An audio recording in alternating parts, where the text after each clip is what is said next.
نحمده ونستعينه ونعوذ بالله من شرور أنفسنا ومن سيئات أعمالنا من يهده الله فلا مضل له ومن يضلل فلا هادي له وأشهد أن لا إله إلا الله وحده لا شريك له وأشهد أن محمدا عبده ورسوله أما بعد فأعوذ بالله من الشيطان الرجيم بسم الله الرحمن الرحيم ودت طائفة من أهل الكتاب لو يضلونكم وما يضلون إلا أنفسهم وعن أبي هريرة رضي الله تعالى عنه قال قال رسول الله صلى الله عليه وسلم يكون في آخر الزمان دجالون كذابون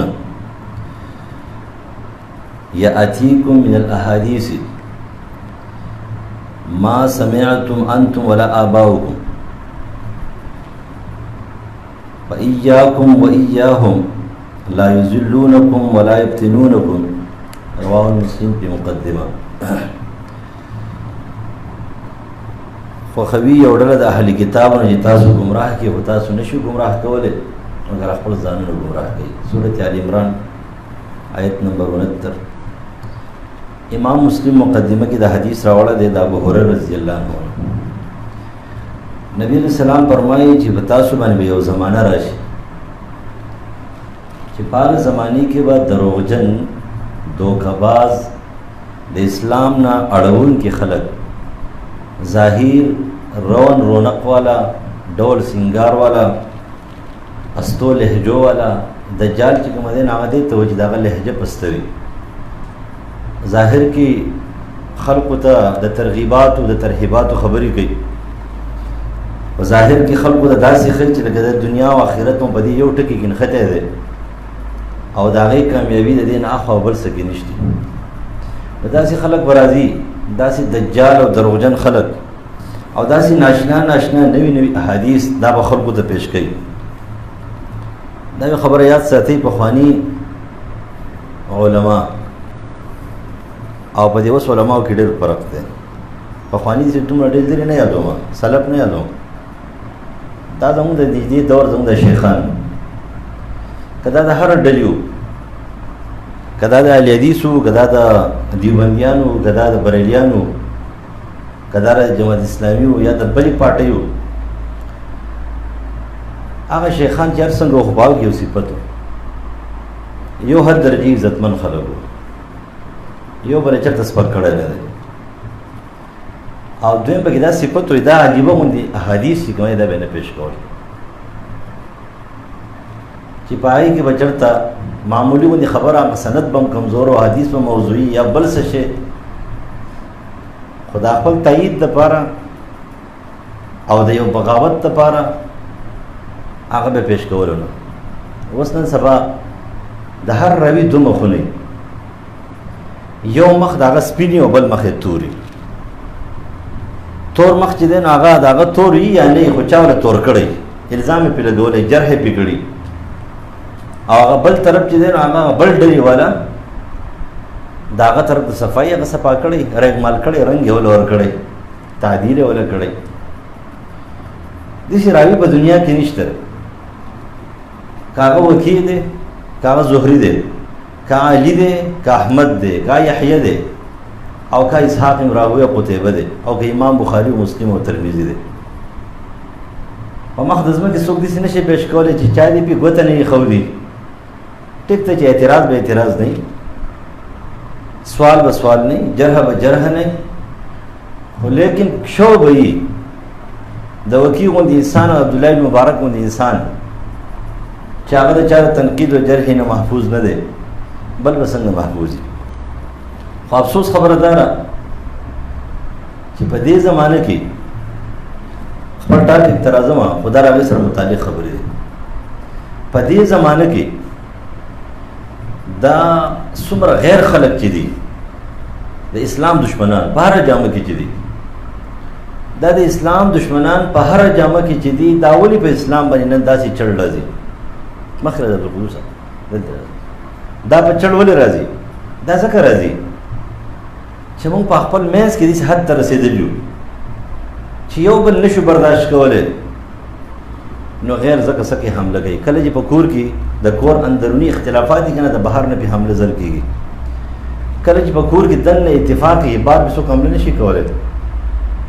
لکه اوس فرض کا ستاسو په مخ کې لکه د دې مولانا اسماعیل صاحب په مخ کې چې دینو زما یو سړی غیبت کوي او دی ول جواب نه ورکوي، دی ول جواب نه ورکوي ځکه زما سره اندرونی پرس کا اندرونی اختلاف دی. نو چې دې جواب نه ورکوي نو هغه ډاډه شي بیا د بل په مخ کې وایي د بل په مخ کې وایي سلسله روانه.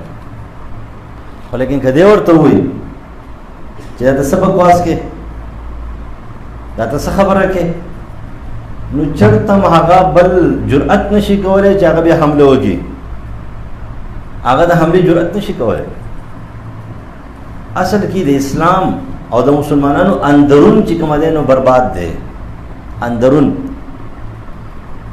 هر یو ډله هغه روایت او هغه حدیث راوړي چې هغه د په نظر کې پات دي او د دې هغه سند او هغه راوي او د ذهبي د امام ذهبي او د ابن حجر او د سیوطي او د بغدادي او د نووي او د بهقي او د بل یو هغه جرح او تعدیل راوړي چې هغه د په حمایت کې د په حمایت کې څومره کتابونه چې کله شوي دي کله هر چا لیکلي دي. زه اکثر شاګردان ته مزم سو پوس کمزوري ده، بیکاره یو، علم هم دومره نشته او وخت هم نشته کنه. بس لکه دا مضبوطه اراده لري چې بخاري داسې یو شرح لیکل پکار دي، د بخاري شرح د بخاري د احناف نه د احادیث نه د شوافع نه د موالک نه د حنابلو نه دا د بخاري شرح د بخاري شرح چانه د لیکلي تر دې وخت پورې چانه د لیکلي او نه بخاري چا د بخاري په انداز ویلی دا نه د ویلی. فغټ نه غټ شیخ ته د هر مسلک والا بس بخاري نور په هوا باندې وي خو چې کم د مقصدی خبره ده نه بس پاغه دي شروع وي لګیای بخاري دی بیا یې ځکه بخاري خو دې سنې ویلي بخاري خو دې خبره نه ویلي خو دې په خپل مسلک پر بسې شي کړه د بازار نه حواله ورکړي دا یوازې احناف نه ورکړي دا نور هم ورکړي ولې د دې ټول درې په بخاري کې دي سر د دې ټول درې په بخاري کې نه دی بخاري په ډېر مسلکونو کې خلاف ده. ولیکن بیا هم دین زم د تایما چې دا وجه دا چې دا دومره خلک په موږ باندې ډاډه راځي دا ولې راځي نبی علیہ السلام پیشنګوئی کړه دا به ولې راځي دا به ذکر راځي چې موږ خپل کار پرېږدي موږ خپل کار پرېږدي اندرونی حالت سره په یو غم کې یو په یو اختلاف کې به یو په یو پریشانی کې به یو او هغه اختلاف هغه غم هغه به موږ د دغه مقابله نه استلو دا غي مقابله من شو کوله. سلطان صلاح الدین ایوبی اجي کړه د بیت المقدس ته ورنږدې شو نو په دغه وخت کې بالکل ډېر کم عمر و 22 23 یا 24 25 سال پورې عمر و. خو په دغه وخت کې کله د بیت المقدس ته میناري او تخکاره شو کرکوک یې ونیولو ډېر زیات خوشاله دی چې بس په یو څو میاشتو کې بیت المقدس فتح کړو. خو هغه ته یو دم اطلاع راغله او اطلاع ورته راغله چې که ته په دې هفته کې دننه قاهرې مصر ته لاړې نه نو قاهره او مصر د لاړ بغاوت کېږي او عیسایانو خپل کار کړی دی. دا د اوس نه دي پیدا دا خلک ډېر مخکې پیدا دي ډېر مخکې د نبی علیه السلام د زمانې نه دا طریقه روانه ده. دا خو تشه چې تاریخي نوم یادو چې دا نوم کله ورکړی شوی دی په تاریخ کې مستشرقین نوم دا کله ورکړی شوی نو مستشرقین او مستغربین دا ډېر وختونه روان دي. اهل غرب او اهل شرق دا د پیغمبر مخالفت شروع کړی دی. قوم بهتون دا عیسایان یهودیان الزامي قوم دی دا هغه زمانې نه دوی روان دي اوس نه دي 17-1800 نه دي 17-1800 نه مستابه بری صغیر کې ښکارا شو نور دا خو د هغه زمانې نه روان دي چې کله نبی علیہ السلام مبعوث شوی دی هغه د پیغمبري ملاو شوی ده دا هغه زمانې دا سلسله سره دره پسې نو هغه ته دا اطلاع راغله او د دې اطلاع سره هغه مرد مجاهد هیڅ یو ګناه پاغې اثر نشو کولی. پیغمبران معصوم دي عام خلک معصوم نه دي ولیکن کم ګناهونه چې سړی داغدار کوي هغه ګناهونه به صلاح الدین ایوبي کې نه نو وړاندې مبالغه پې نشو کولی نور مبالغه شي نور هغه ګناهونه پاک نو د ایمان د خرڅولو د اغستلو د غیرت د اغستلو خرڅولو ذلت اغستل او عزت پر خودل هغه ګناهونه هغه نه کول هغه ته یو متحیر ودرېدلو یو طرف د بیت المقدس مینارو ته ګوري او بل طرف د قاهره مصر ته ګوري دا غزګینا نور الدین زنگی دمشق کې پای تخت بغدادو په مصر او قاهره باندې فاطمی خلافتو فاطمی خلافت د بغداد د خلافت ماتحتو دا غزګینا هغه یو خط ورکو یو فوجي دا ورته ویل چې ځان نور الدین ته ورسو او ورته ویل چې کرالی نوخه او که باندې کې د کارونه ډیر دی داری ناراضي نو به دې طرف ته بیت المقدس لاړو دې طرف ته مصر او قاهره لاړو سلطان ختم شو بس خلک چې گیر شي کنه معشوم نه دی معشوم چې کله گیر شي نو هغه خلکو د سوي وځبه د خپل پلار ته وخه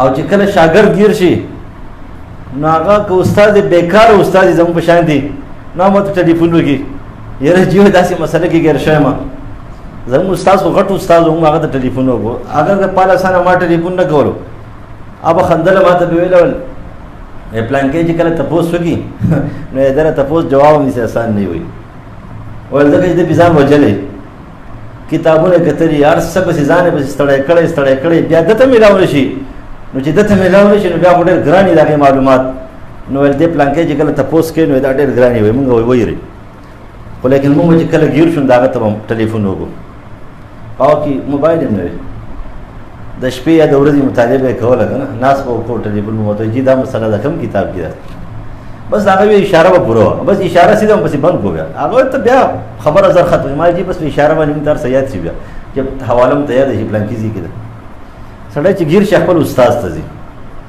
یا پلار ته زی مور ته زی تاسو خو باندې بادشاہان یې مور پلار هم شته او استادان هم شته زموږ استادان شته او شته خو هغه استادان خو هغه شیخان بشن دي نه دي کنه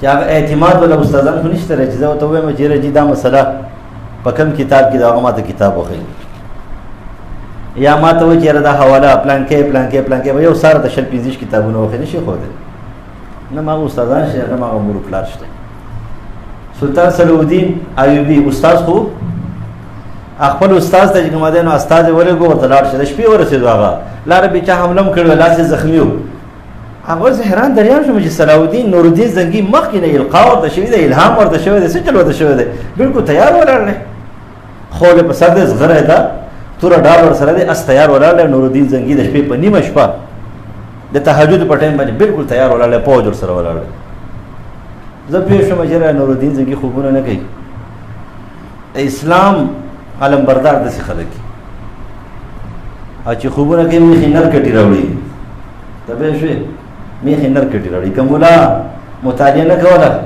نو اخر به کوم ده زموږ یو مولسب دی هغه سبزه مولسب هغه دا خبره کوله په خپل باندې او چې طالب بدنام کړي یا بکله پرې دی یا ممنون بدله ها دا ټیک خبره ده دا وجه سي بدنامي طالب برنه قصونه بدنامي کتاب نه ګوري مطالعه سره نه کې بدنام شي نو چې کله سره مطالعه نه کې است ختم شي ته متحرک خوبونه باندې کې شپه ورځ به تیارې بس هغه تیار ورته لزله پټای مټای کې خوراک سکات وګورې ته آرام وکړه چې زخم دې خشو ته بیا راځي او ته چې آرام لرم راغلی استاد سره بیرته زم د صلاح الدین نه علاوه یو ټک بار نشم کولای خپل پوهه ته صلاح الدین داسې پوهه تیار کړی دی چې هغه دغه مریدان دي پوهه نه دی او چې کله هغه راورسېدلو صلاح الدین ایوبي سره ملاو شو او ورته ویل چې دا بیت المقدس ته دا مانه پاتې کیږي او ادي قاهره مصر را نزي سو کما وې ته لاړ شه قاهره مصر بچ کا او پوج ما تر اولېګا زرا غوې د دماغونه د بغاوت چنجه وباسم مختصرا خبردار چې کله دې راغې او قاهره مصر کنټرول کو ادي نور الدین زنگی چې کومه ده بیت المقدس ته روان دي خپل پوج ته ویل چې کم کار صلاح الدین په 2 میاشتو کې نشي کولای نه ده کړی تاسو په 2 کال کې نشي کولای دا یاد ساتئ خو لیکن په دې موقع باندې په دمشق کې زلزلہ راغله نور الدین زنګي لاړو زلزلې له پوجا پرېښودلو سو سیر ځان سره بوتلو هلته چې کله لاړو مړي ډېر زیات شو بس په هغې کې روانو حال دا چې به د چا د لاس نه خوراک څښاک نه کوو دشمنان یې ډېرو دقه خلک دا فدایان دا مستشرقین دا فدایي خلک په هر لهجه په هر نظر په هر طریقه په هر سوچ په هر شکل او هیئت کې به راتله پیر ملا داعي مجاهد ملنګ خان ملک په یو ډله په بل ډله کې به راتلو بس د چا نه اوبه واخېستې اوبه یې څښلې او اوبه چې د واخېستې نو سړی ورک شو پته یې ونه لګېدله مجاهد په شکل کې راغلی د فوجي په شکل کې و خو چې دګه لږ ګوټ وکړو که نه یو دم مې ویل چې هلکه سړی څه شو ویل چې ولې چې ما زهر وڅښل حال دا چې اوبه وې یو ساس کې پکې زهر دومره تېز و هغه ته پته ولګېدله او د هغې نه بعد هغه زر زر وصیت وکړو چې زه مړ شوم حالات به خرابېږي خو تاسو صلاحالدین ایوبي ته ځان ورسوئ او هغه ته وایي چې راشه دمشق ونیسه که نه نو عیسایان یهودیان به زما زوی د 1400 کالو مشر کوي او بغاوت به جوړېږي خو لیکن عیسایانو دې مستشرقینو دې یهودو دې فدایانو دومره سخت نظام جوړ کړی و چې یو جاسوس چې کومه دی دا نه شو رسېدی د دمشق نه قاهرې و مصر ته هغه ته چې پته ولګېدله 6 میاشتې تېرې شوې 6 میاشتې صلاحالدین غوندې تیز نظام ګوریلا نظام کمانډو نظام جاسوسي نظام د هغې موجود 6 میاشتې دغه شانتې دی خبر هم نه دی 6 میاشتې پس هغه ته پته ولګېدله او په دې سخت پریشانۍ کې دی بار بار د خپل مشرانو نه چې کومه انټلیجنس سربراهان دي هغوی نه تپوس کوي څنګه چللی ما ته پته هم نه لګي چې نورالدین زنګي کوم طرف ته لاړو بیت المقدس فتح شو فتح نه شو دلته مصر نه نشم وتی قاهره ځي 6 میاشتې پس اطلاع راغله چې نورالدین زنګي 6 میاشتې مخکې وفات شوی او حکومت چې کوي د هغه زوی اخیستی دی نو د هغه ځای نه خانه جنګي شروع شو صلاحالدین راغی هغه ورته ویل چې هلکه په قلاره کښېنه ته را حکومت نشې کولی ته خو یو مهره یې دا حکومت نشې کولی او یو فساد به جوړ شي اندروني هر څه به خراب شي هغې اندروني فساد دوی دومره کمزوري کړه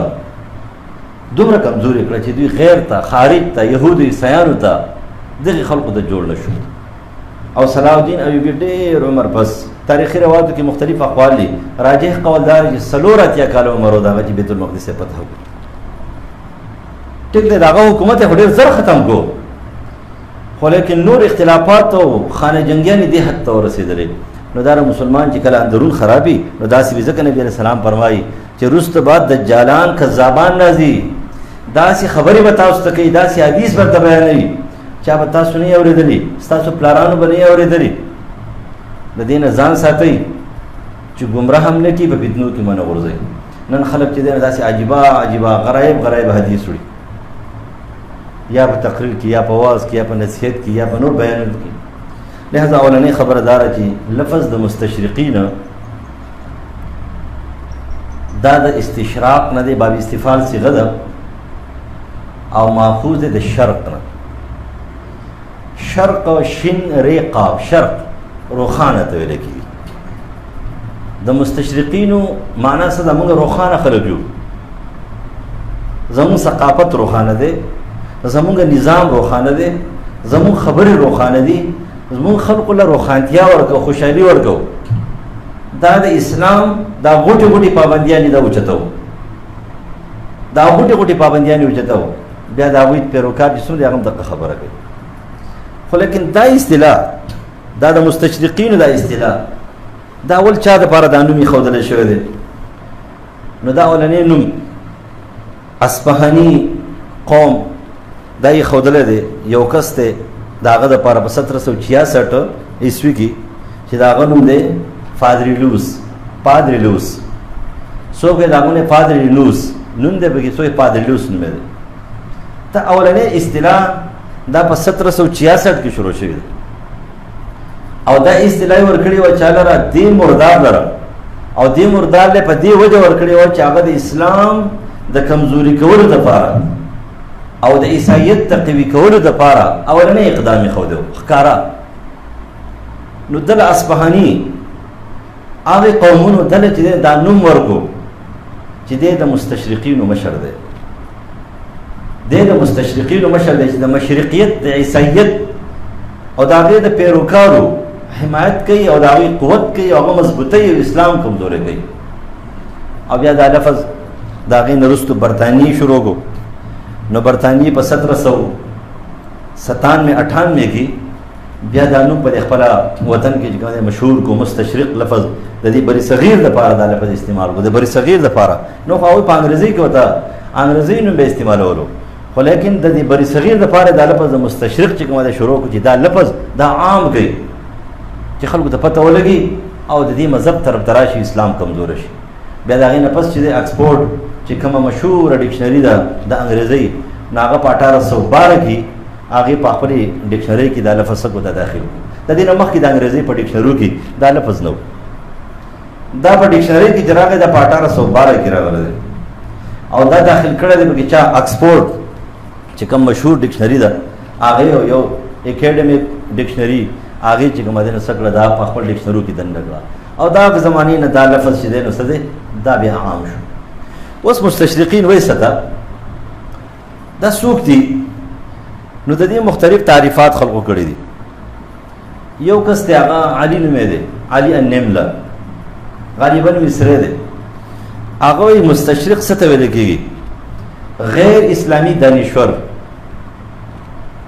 کومه دانشوران، پروفیسران، مفکرین، خلق چې هغه د اسلام نه بهر دي، که دا عیسائی دی، که دا یهودي دی، که دا مجوسی دی، که دا هندو دی، که دا سیک دی، هغه دانشور، هغه پوهه خلک د دوی په نظر کې هغې ته مستشرق وایي.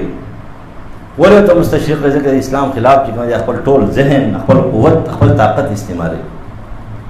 هغې تعریف دا کړی دی. دویم نمبر د عربۍ او شرح د منجد ورته وایي.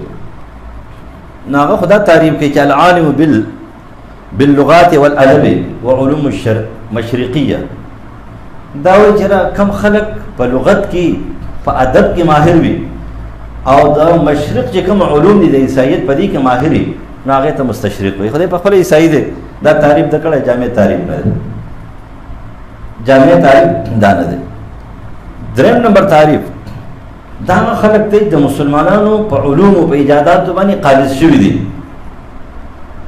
د مسلمانانو په علومو په ایجاداتو باندې قالص شوي دي او هغه ایجادات هغې په خپل نوم باندې پیش کړي دي او د مسلمان د وهلو دپاره پیش کړي دي.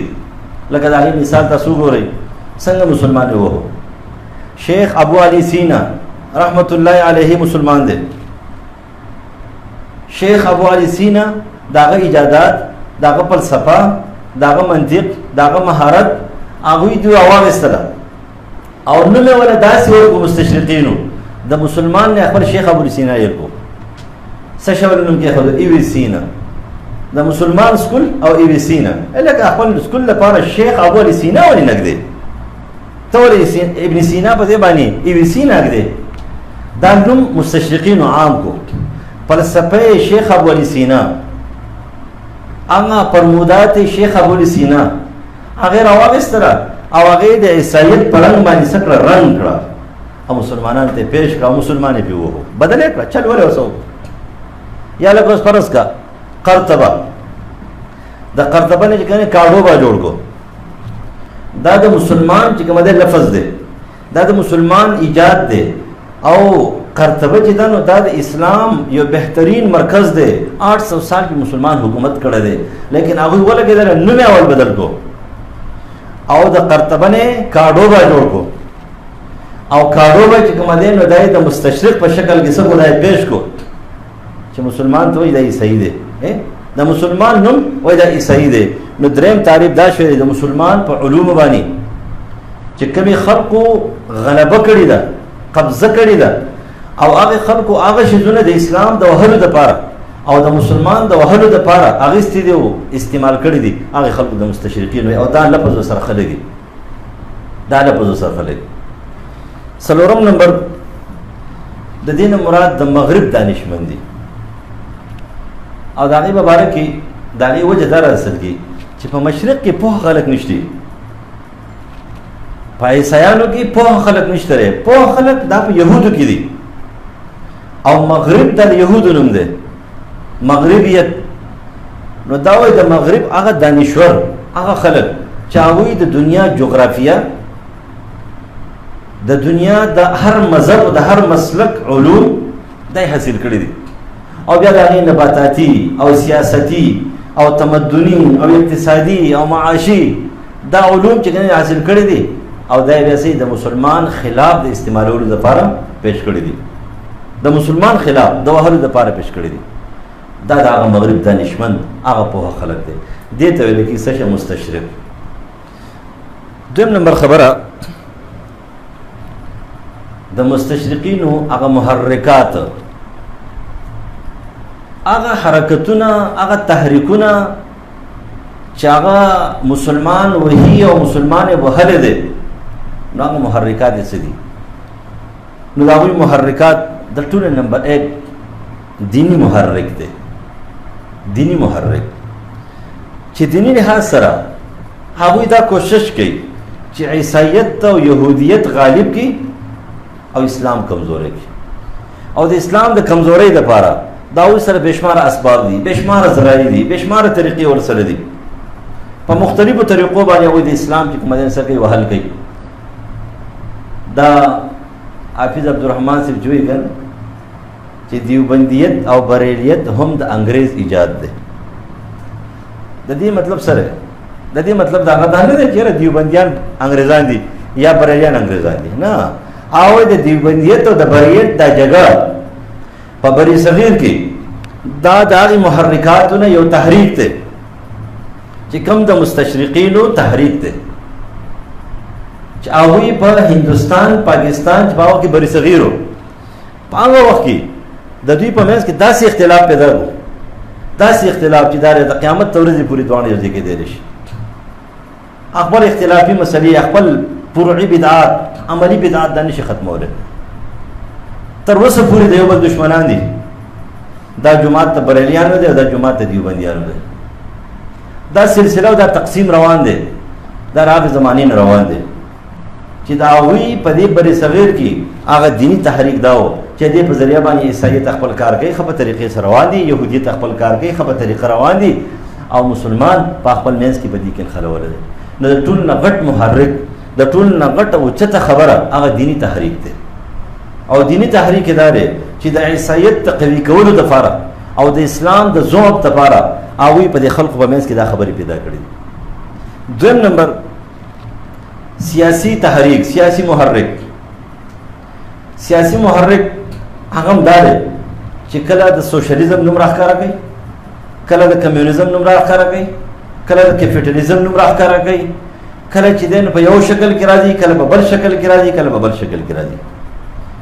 ظاهر تا ته ستا سره دلته به تعلق ساتي، دلته به مرکز جوړ کړی وي، دلته به NGOs قایمه کړي، دلته به دوایي درکوي، دلته به علاج کوي، دلته به اسپتال جوړ کړی، دلته به تاله لارې کوڅې جوړوي، تاله به هینډ پمپ یې لګوي، تاله به سولر یې درکوي.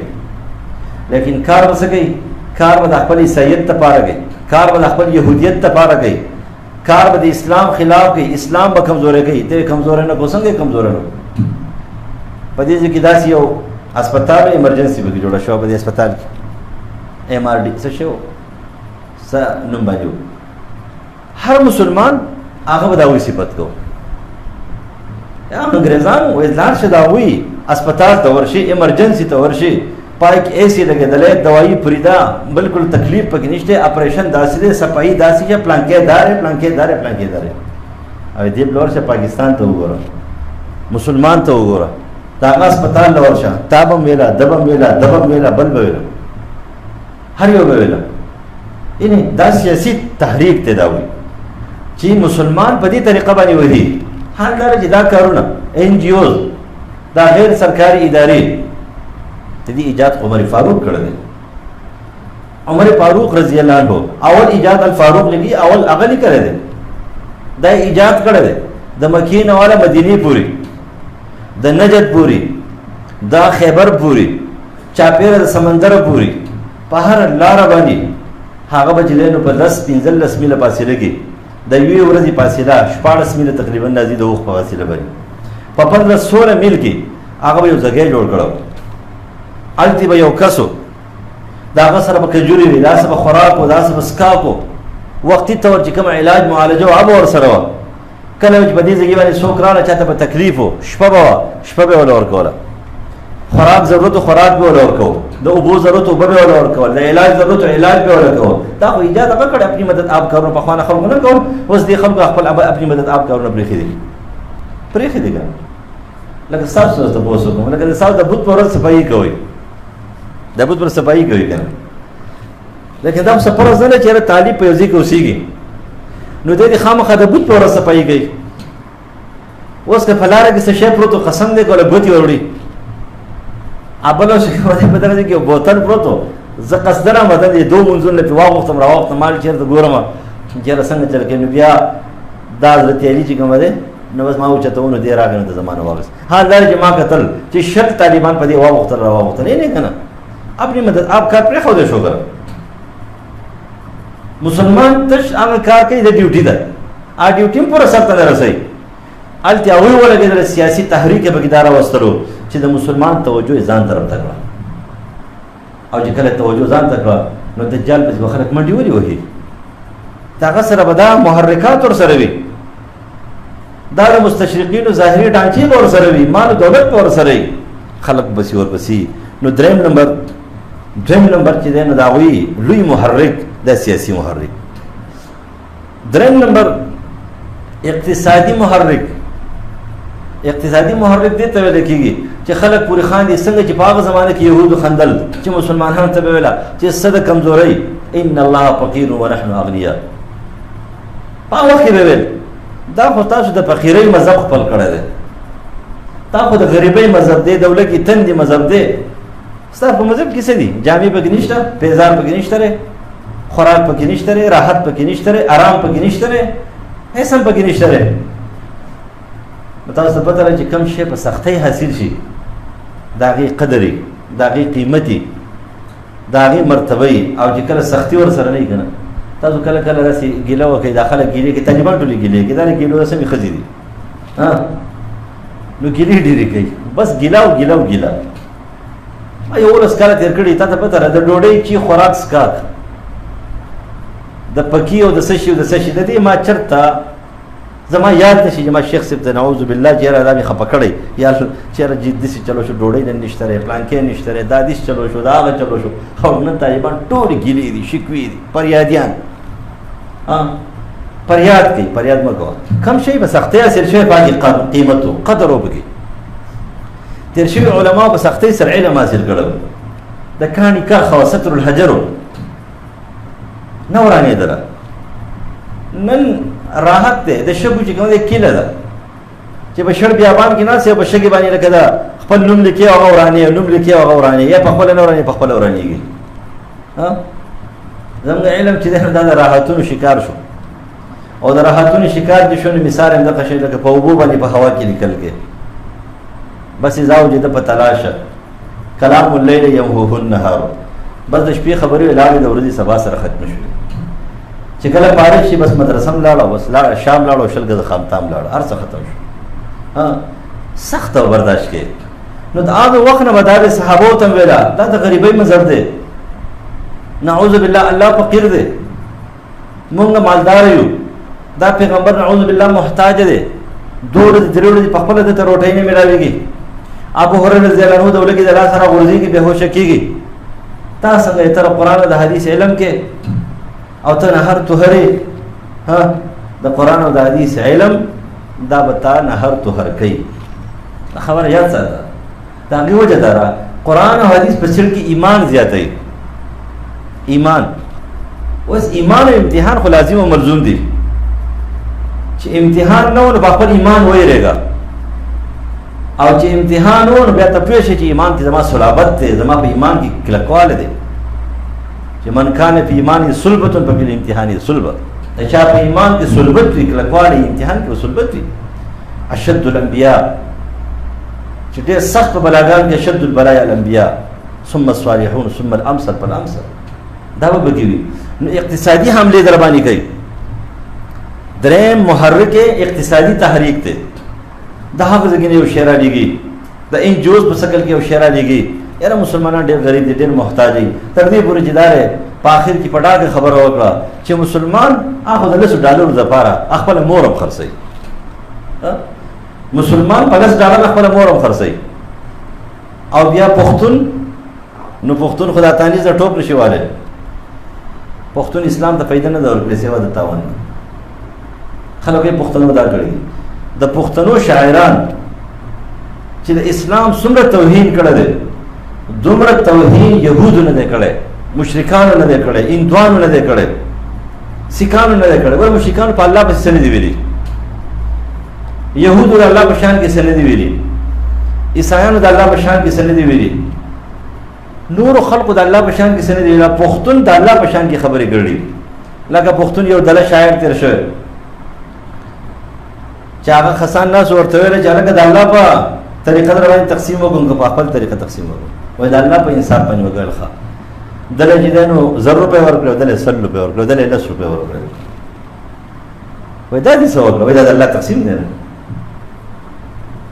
دا د الله تقسیم دی. بیا ته دې راغونډې خپل تقسیم وکړل چې یو چې خپل تقسیم وکړل په دوی باندې په 3 باندې تقسیم کړي. دله یو شان مساوي ورکړي. ان دا پښتون دی. اوس پکې د بنیر یو دل راغلی، هغه مسګړي وړي وي د پیغمبر په شان کې ګستاخی کوي. دا پښتنو شاعران دي. ولنه خبره ده چې بس هغه پښتو یو بل شاعر پسې دا ویلي ګړي وړي وایا شاعري اسانه شوې ده، چرګي دي چرګان زما او ګرځي په ډیران زما. دا پښتو شاعران دي. دا کسکر دی، دا بسکر دی، دا مسکر دی، دا خبرې دي. پښتون فائدہ نه ورکړي. خلک پښتون دا کړي دا کړي دا کړي، یعنی دا شاعران دي. څوک یې مقابله کوي؟ نو اقتصادي لحاظ سره محرک پتا باندې حمله کوي. او څلورم نمبر علمي لحاظ سره، علمي لحاظ سره پتا باندې څه کې لیکل کوي. تاسو وګورئ چې دا انګريز سکار دی چې پتا سو باندې کتاب لیکي، المنجد عیسائی لیکل دی. المنجد عیسائی لیکل دی. بل یو انګريز دی چې هغه ته ګشاپل ګل وایي، هغه یو کتاب لیکل دی، المعجم المفرس لالفاظ القرآن. د قرآن مجید د الفاظ یو معجم تیار کړی دی او هغه چاپ کړی دی. د اسلام کتابونه ګوري، د مسلمانانو کتابونه ګوري. زموږ یو مرګره دی، پروفیسر دی، هغه یو ځل په یونیورسيټي کې، په پېښور یونیورسيټي کې یو عیسائی پروفیسر دی. وایي دا کمرې ته ورغلم چې ما کته ابن کثیر یې کتو باره کوي. وایي ما ورته ابن کثیر ګورې، ما تیر چاو کنه چې ما چاپی راو کتله قرآن مجید او بخاری او ترمذی او هدایه او د فقه کتابونه او دا تاریخ اسلام او ابن جریر او دا کتابونه ورسره. ما ته دا کتابونه ګورم چې تاسو لپاره ګورم. ستاسو کمزوري، علمي کمزوري از په دې باندې معلومو او ستاسو علم په دې باندې ختمو. موږ خپل کتابونه ولا کتل. کتاب کې د الماری ډول سنگار دی، بس کتاب والا او مولوی صاحب کتاب کی ماته کتابونو ضرورت ده. بس هر مولا چې کوم دی نه ماته کتابونو ضرورت ده. ګوره څومره پیدا دي څومره اخلي، بل ته پیدا څومره ورکې نه د بل لپاره لګي. و چې چا د دریو جوړو نه زیات چې کوم دی نو دا هغه سره کپڑے ور سره نو قرباني وکړي. او جلوخ ور سره او هغه لوخي دی په ماهانه او یا هفتوار استعمالي نو دی په هغه باندې قرباني کوي. نو یو مولوی صاحب د ماغه ته ویل چې جی ته چې دا د زکات خبرې کې په دې شزونه دي، دا به ما به خو پرې د سورلیم په کار ده، دا خبرې پرې ده. خو لیکن فقها غدام لیکلي دي چې یو سړي سره قرآن او مصحف ور سره او هغه مصحف په سرو زرو لیکل شوی یا په بل څه لیکل شوی قیمتي او دې نه ګوري پروت ور سره او په دې باندې کال تیر شي نو دې به زکات ورکړي. او زکات پناه اخلي.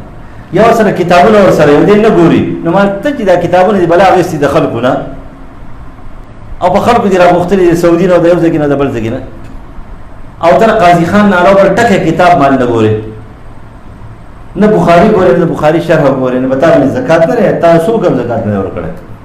یره وایته لس کال خو بکیږي مده لس کال زکات ورکړي. بل د پاره مسله هغه زموږ د پاره مسلې ګوري، زموږ علمي کمزوریان معلومه. مونږ دا وایو د کتاب مطالعه خدا پرې د خپل کتاب مطالعه نشو کولای.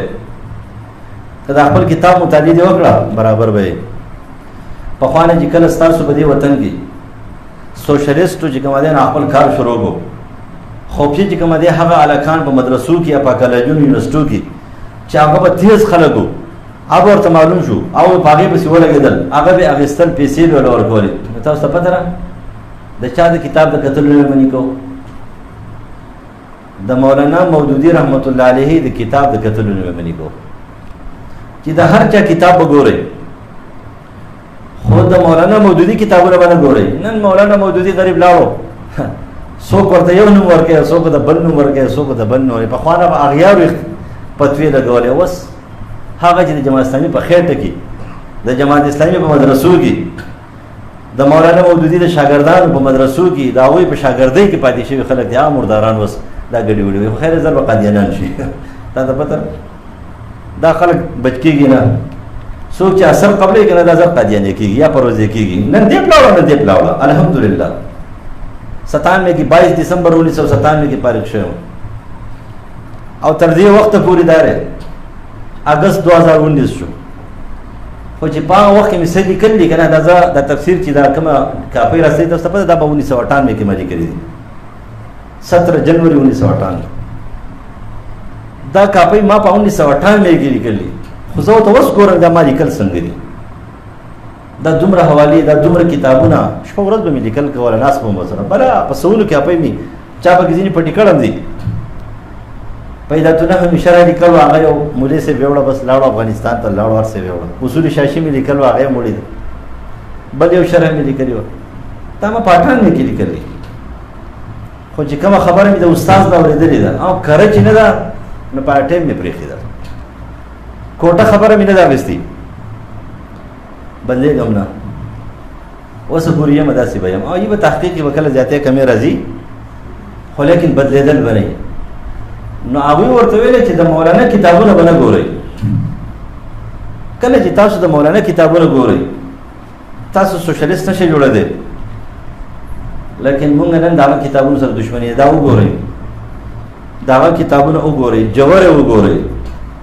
تاسو به د کمیونیزم د سوشلیزم د دې مستشرقینو د دې مستغربینو د قادیانانو د پرویزیانو د دې خلکو جواب در سره او ټیک ته تاسو سره دیوبندیت جواب نه د بریلیت جواب نه د اهل حدیث جواب سره نه دا خبره یاد ساتئ دا هغه کتابونو کې په خپل مسلمانانو باندې اعتراض نشته په مسلمانانو باندې تنقید نشته دا یې نه دی ویلي کنه اول چې کله ترجمان قرآن هغه سټاپ که تاسو ته پته ده ترجمان قرآن د بریلیت د خلاف نه و د دیوبندیت خلاف نه و د اهل حدیث خلاف نه و هغه د قادیانیت او د پرویزیت په باره کې و نو چا ورته خط راولېږو چېرې چې د امام پسې وروسته دا سورت فاتحه ویل څنګه دي نو تاسو په دې باندې پوهېږئ اوس به مولانا صاحب جواب ورکوو یا د دې جواب ورکوو چې وایې جهري م وایې سري م وایې نو دلته به احناف پې اعتراض کوو او لانجه به جوړه شوې سوال او جواب سوال او جواب که ورته ویلې چې بالکل مه وایې اهل حدیثو به جګړه کوله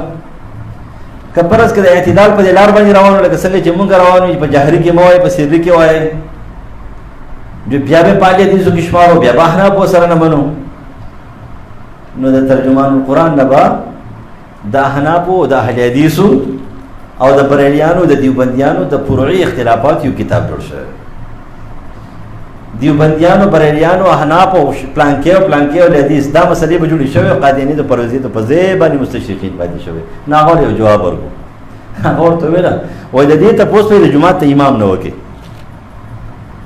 د دې تپوس به د جومات ته امام نه وکړي ما خپل کار ته پرېږده چې زه خپل کار وکړم یعنې په ځای غلی کړو نو دا په کتابونو کې به تا ته د قادیانیت جواب ملاویږي د پرویزیت جواب به ملاویږي د دهریت جواب به ملاویږي د سوشلیزم جواب به ملاویږي د کمیونیزم جواب به ملاویږي او د دې تحریکاتو دا مستشرقین چې دي دا دینی محرکین دي یو که سیاسي دي یو که اقتصادي دي او که علمي دي دې جواب به تاته ملاویږي او دا زمونږ یو استاد د اردو او هغه په دې کې او هغه ویله دا خبره ما ته هغه کړې ده چې مونږ ته به په پنډۍ کې دا خبره کوله وایي چې زه کله مسلمان نه وم وایي په یونیورسټۍ کې وم وایي ما ته به ویل چې دا واقعي چې یو دنیات مو کتلو زما ټول وجود یې بدل کړو زما ټول سوچ یې بدل کړو ما چې دا خو رښتیا دا خو ډېر عظیم کتابونه دي د دې د مقابلې دپاره به دا کتابونه ګورې الله به چې دی نو ته څه کولی شي مقابله کولی شي، ځان غافل مه جوړوه.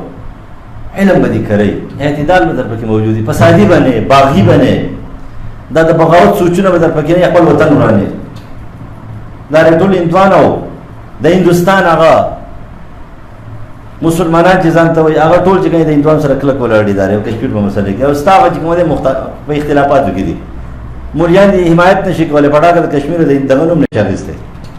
اوټ دلته کوي، الیکشن دلته کوي، سیاست دلته کوي، وانې دلته کوي، پیسې دلته وهي، کارخانې دلته جوړوي، مدرسې دلته جوړوي، خو د هندوستان په باره کې خبره نشي کولی، د کشمیر په باره کې خبره نشي کولی. او هغوی هغه کلک ولاړ دي، که دا یې مدرسه ده او که دا یې جومات دی او که دا یې ملا دی او که دا یې امیر دی او که دا یې پروفیسر دی او که دا یې ډاکټر دی او که دا یې انجینیر دی او که دا سیک دی او که هندو دی او که مسلمان دی، ټول کلک ولاړ دي، دا خپلې خاورې سره کلک ولاړ دي. دلته مسلمان دی چې دغه عقیدې لحاظ سره د شرک او د کفر او د سیک او د هندو خبره پکې نشي، لیکن مسلمان چې کوم دی هغه خپل وطن دپاره قرباني نه ورکوي، هغه خپل وطن دپاره اتفاق او اتحاد نه کوي. نو دا کتابونه به دې دپاره ګوري. درېم نمبر خبره د عیسیانو د مستشرقینو هغه مراحل چې هغه تا پې وهي، هغه شناختي مراحل ورته وایي چې تا پې وهي. نو د هغې نه ټول نه اولنۍ خبره چې تا وهي تجارتي تعلق. بر صغیر ایک نمبر په تجارت باندې والا دی چې ستا سره دلته تجارتي تعلق پیدا کړي. اوس موږ صفت کوو، موږ هم کوو، تاسو هم کوئ که نه. چې هلکه وګوره په 1919 کې دلته چې کوم دی نو څه جوړ شوی دی، بجلیګر شروع شوی دی. تاسې بجلیګر یې جوړ کړی، 100 کاله وشو، دومره میګاواټه بجلی پیدا کوله، او مسلمان ته وګورئ ابله جوړ کړی وران شو. پلانکي تا کړې، تا مسلمان بدناموه ما، دغه کارګر بدناموه چې غلط کار کوي، تا خو مسلمان د مسلمان نو بدنام کو. نو هغوی ایک نمبر تا باندې چې ګزار کوي نو تجارتي ګزار در باندې کوي، تجارت شروع کی، بیا تا ته ښه ښه شیزونه در کوي، ریټ هم خور کوي. دویم نمبر د هغوی طریقه کار هغه دا دی، دویم مرحله دا وي چې معمولي شناخت کوي، خپل ځان ښکاره کړي. موږ عیسایان یو، لکه دلته چې کومه NGO جوړه شوه، اول ځان نه ښکاره کوو، وروسته ښکاره کړي چې موږ عیسایان یو، موږ یهود یو. معمولي شناخت خپل ښکاره کړي او ورسره د اسلام مدح هم کوي، د قرآن مدح کوي، د قرآن صفت کې. لکه په هندوستان کې هغه هندو بابړ اج ستا د پیغمبر صفت کې نو ته به خوشاله ا مسلمانی کې ولې نه د اسلام صفت کوي، د پیغمبر صفت کوي. نو دا خو ستا د وهلو دپاره دویمه حربه ده، دویمه مرحله د وهلو دا ده چې اول شناخت په خپل کې چې زه هندو یم، را به شي څه ودرېږي دا مستشرق دی، زه سیک یم، دا د سیک چې کوم راغلی دي، زه عیسائی یم، زه یهودي یم. پیغمبر نبی علیہ السلام سنت کی دادی او په قرآن کی دادی او په اسلام کی دادی، مذهب هم کوي. دا ستا د وهلو دپاره مدح کوي، اسلام ولې نه قبلوي چې مدح کوي، مسلمانۍ کې ولې نه. دا دویم نمبر مرحله ده چا د وهلو دپاره. دریم نمبر بیا ظاهر کې چې کوم دی علمي مقابلې ته راشي، علمي مقابله په میډیا باندې شروع وکړي، ته یوه خبره کې هغه درپسې لس کوي، ته یوه خبره کې هغه درپسې شل کوي. ولې ستا څه خیال دی چې دا د مسلمانانو خلاف چې کومه دا په اسلامي نومونو باندې کوم میډیا چلیږي، دا د چا میډیا ده؟ دا د اسلام خلاف، دا د یهودو ده، دا د عیسایانو ده، دا د مستشرقیانو ده، دا د دغې خلقو میډیاګانې دي، علمي میډیاګانې دي. هغوی په علم دي وهي. کنیډا کې چې کومه دی د هغوی چینل دی، په برطانیه کې چینل دی، د دې خلقو شیګانو، د روافظو، د اسماعیلیو، د دې یهودو، د عیسایانو، د قادیانانو، د پرویزیانو، د اسلام په نوم باندې جوړ شوي فرقې دا علمي لحاظ سره تا وهي، چیلنج هم نه درکوي. بیا ورته ګورئ علمي لحاظ سره چیلنج دا یو کال مخکې چې دی یو شی دی هغه قادیانی دی او هغه دلته ورسې میزوب ملا که ملیان راغلی میزوبان او سره بحث کوي، میزوبان دواړه میزوبان یې پړه کړه.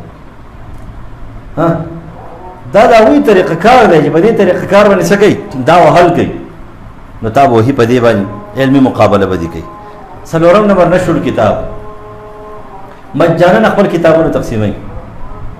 قادیانان او پرویزیان، روافظ او اسماعیلیه، دغه شان دي د هغوی ډلې چې څومره دي دا خیراتي کتابونه تقسیموي. خیراتي دا د بدعت او رسوماتو دا کتابونه هغوی چاپ کوي، خیراتي ورکوي. په اسلام کې د بګاړ لپاره دا کتابونه چاپ کوي. دا غوی ورکوي، نشر اشاعت کوي. لیکن مونږ مسلمان اول خو کتاب نشي چاپ کولی، او غریب چې چاپ کړي بیا څوک اخلي نه، بیا خرڅېږي نه. نو مسلمان دغه حال دی، هغوی څه کوي مجانن دا کوي، نشر اشاعت کوي. او تاسو وګورئ دې د ټول نه زیات چې کومه دی قادیانان، پرویزیان او دغه احمدیان، لاهوریان، دا مستشرقین، دا چې کومه دا کتابونه مجانن کوي. دا بله مرحله ده چا ده. پنځم نمبر چې دا ونه شي کنه استعماریت. پخوانه مسلمان چې کله غالب و دوی مقابله نه شو کولی، نو مسلمان به یو خط ورته لیکلو، په خط کې به د 3 خبرې لیکلې. نمبر 1 خبره ورته دا لیکلې اسلم تسلم، چې کله دا ونه منله کنه بیا ورته جزیه راکړه، ټیکس راکړه. که جزیه او ټیکس به ونه منلو نو بیا ورته چې ستوري ته تیار شه. لیکن نن مسلمان ته خطر لګي، ورته وایي چې عیسائی شه، یهودي شه. که عیسائی کېږي او یهودي کېږي نه، نو ماله به سود در سود ټیکس او دا پلانکې پلانکې به راکوي. ګوره وطن زمونږ دی، بجلیګر زمونږ دی، او بجلی را باندې هغوی ګرانوي. هغوی راته وایي بجلی ګرانه ده، تیل ګران که، پلانکې شی ګران که، پلانکې شی ګران. یاره دا زما دی. هغه مسلمان نشته دی. شاه فیصل چې کله دا تیل په سعودي عرب کې و، نو د دې ټوله مشینري ټول هر څه د امریکې و. سعودي ته به دومره تیل ورکوله چې د هغوی د ګاډو به کېدل. پر شاه فیصل وایي دا خو زه ژوندی یم، دا حالت دی، وروسته به څه کېږي؟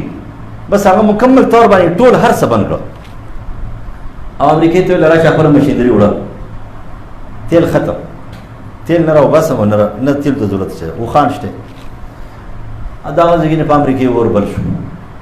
د هغې صدر چې راغی نو د ریاض نه 100 میله بهر په شړ بیابان په شګو کې شاه فیصل خیمې لګولې دي، او هغه خپل خوراک دا وایي داسې نری غوندې روټۍ او د شوملو په شان دي سي نری غوندې نری شوملي اوښان ولاړ دي، او دا صدر امریکا په دې شګو کې راغی او شاه فیصل ته راورسېد. هغه ته وایي د کومې قوم خوراک چې دی، او د کومې قوم آبادي چې دا خیمه، او د کومې قوم سورلي چې دا اوښي، هغې ته د تیلو څه ضرورت دی؟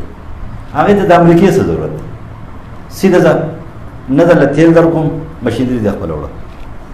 شاه فیصل ډېر نرس سړی و، منت یې ورته وکړو، په خپلو ته لاس کېښود. ته څنګه وې هغه شان دې به کوو؟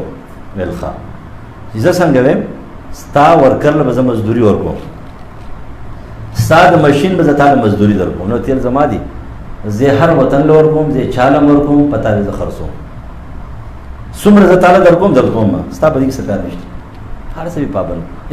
مسلمان ختم شو، هغه زور او هغه طاقت پکې څه شو، ختم شو. نو په دې وجه باندې بس په دغې لحاظ سره هغه سزا چې کومه دی نو هغه ورکوي. نو هغه طریقه کار د چا د استعماریت هغې اوس قایم کړو. نه سمېږي حمله کو. دا پاکستان دې څنګه موږ خوشحاله شوې، ټرمپ دا چلو کو او هغې دله دا چلو کو، هغه چلو فساد یې تر جوړ کړو. فساد دا خو د هغه دغه یو لهجې فساد جوړ.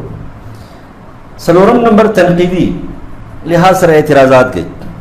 اسلام ازادي ثقافت نه ورکوي، اسلام حقوق نسوان نه ورکوي، اسلام چې کومه دی نو ښځې بندي کړي، محصورې کړي دي په کور کې، د نبي علیه السلام په شان کې ګستاخي کوي. دا څنګه پیغمبر دی چې دا پیغمبر سحر پې اثر کوي، دې پیغمبر باندې جادو اثر کوي، په خیبر کې ولا زهر ورکړی شوي زهر پې اثر کوي.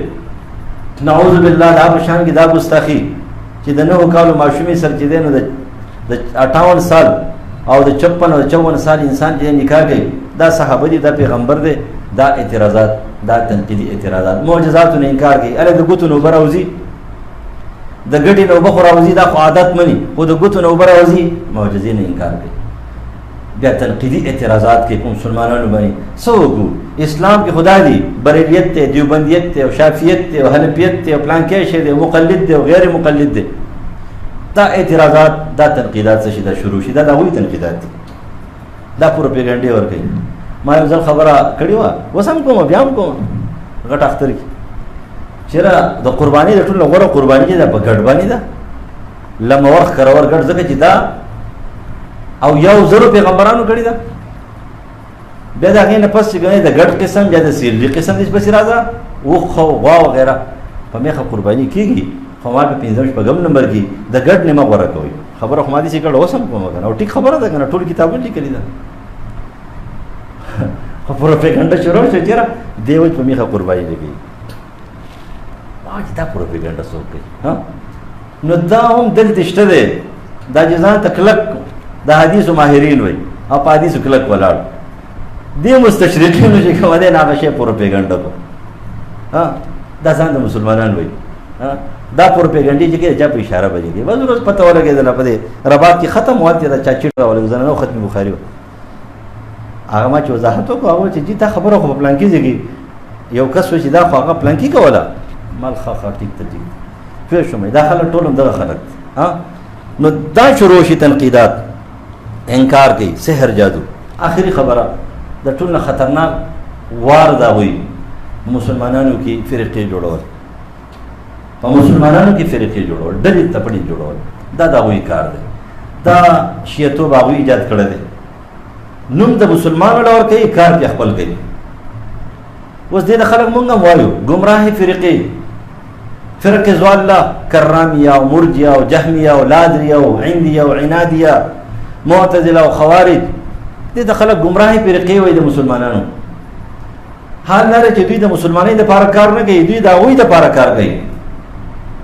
بیا اسماعیلي دي او شیعګان دي، بیا په دې شکل کې دا هغه ځان د مسلمانانو قادیانان، پرویزان ځان د مسلمانان وایي، احمدیان ځان د مسلمانان وایي، لاهوریان دا ټول د قادیانانو ډلې دي. دا ځان د مسلمانان وایي. د مسلمان په نوم باندې ډلې جوړې کړې دي او د مسلمان ډله نه ده. دا د عیسایانو ډلې دي، دا د کافرانو ډلې دي، د یهودو ډلې دي، دا د مستشرقینو ډلې دي. لہذا دغه فرقې جوړې کړې دي. بیا په مسلمانانو کې فروعي فرقې جوړې کړې. فروعي د فروعیاتو نه چې اختلاف امتي رحمتون د حدیث که موضوعي نه دی ملا علی قاري نقل کوي حد درجې کمزوره دی، خو د مضمون په اعتبار سره ټیک دی، ځکه چې په اختلافاتو سره یسر راغلی دی. په فروعي مسایلو کې پخوانه په سلفو کې چې باقي خلکو ته ښکاره شوي دی چې دا لاره هم ټیک ده او دا لاره هم ټیک ده. کله چې په فروعي مسایلو کې اختلاف راغلی دی چېرته هم چا دا نه دی چې دا منسوخ دی دا ناسخ دی. هغه ورته وایي چې بس ټیک شوه سالس ته فیصله وکړه، ورته وایي چې ستا طریقه په خپله ټیک ده، ته کوه په تا څوک درپسې دي او تا خپل کار کوه. لیکن نن سبا هغه فروعیاتو نه فرقې جوړې شوې. فرقه خو دې ته ویل کېږي چې عقیدې بدلوي، هغې نه عقیدې بدلې شوې چې کم خلک رفع الیدین کوي د دوی عقیده هغوی د سر نه مني نه، او چې کم یې نه کوي د دوی مونځ د سر نه هغوی نه مني. دغه شان دي نور بې شماره فروعي مسایل دي. دا دومره زور او شور نه دومره هوا ولا څوک ورکوي، دا ولا هغه ورکوي. دا چې کومه دی د هغوی آخري وار دی چې په اسلام کې نوې نوې ډلې پیدا کوي. منکرین عذاب قبر، منکرین برزخ، منکرین میزان، منکرین حدیث، منکرین قرآن، داسې مختلف خبرې. څوک فقها نه مني، څوک یو فقیه ته کنځلې کوي، څوک بل فقیه ته کنځلې کوي، څوک صحابو دور نه مني، څوک ډېر وخت تېر شوی دی موضوعي حدیث جوړ شوي دي، داري حدیث محفوظ نه دي. دا ډلې فرقې دا د آخري وار دی.